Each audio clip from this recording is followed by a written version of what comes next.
Mr. Müller's mission tours. In the year 1875, when 70 years of age, Mr. Müller was led to start on his missionary tours, and during the next 20 years preached to more than 3 million people in 42 countries of the world. On August the 8th, 1882, Mr. Müller says, we began our 9th missionary tour. The first place at which I preached was Weymouth, where I spoke in public 4 times. From Weymouth we went by way of Calais and Brussels to Düsseldorf on the Rhine, where I preached many times 6 years before. During this visit I spoke there in public 8 times. Regarding my stay at Düsseldorf, for the encouragement of the reader, I relate the following circumstance.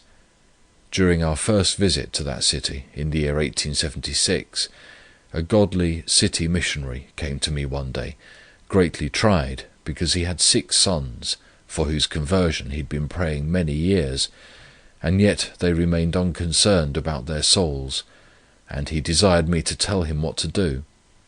My reply was, continue to pray for your sons, and expect an answer to your prayer, and you will have to praise God.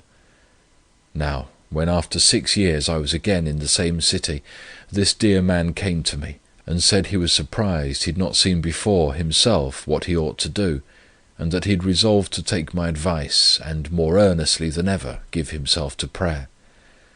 2 months after he saw me, 5 of his 6 sons were converted within 8 days, and have for 6 years now walked in the ways of the Lord, and he had hope that the 6th son also was beginning to be concerned about his state before God. May the Christian reader be encouraged by this, should his prayers not at once be answered, and instead of ceasing to pray, wait upon God all the more earnestly and perseveringly, and expect answers to his petitions.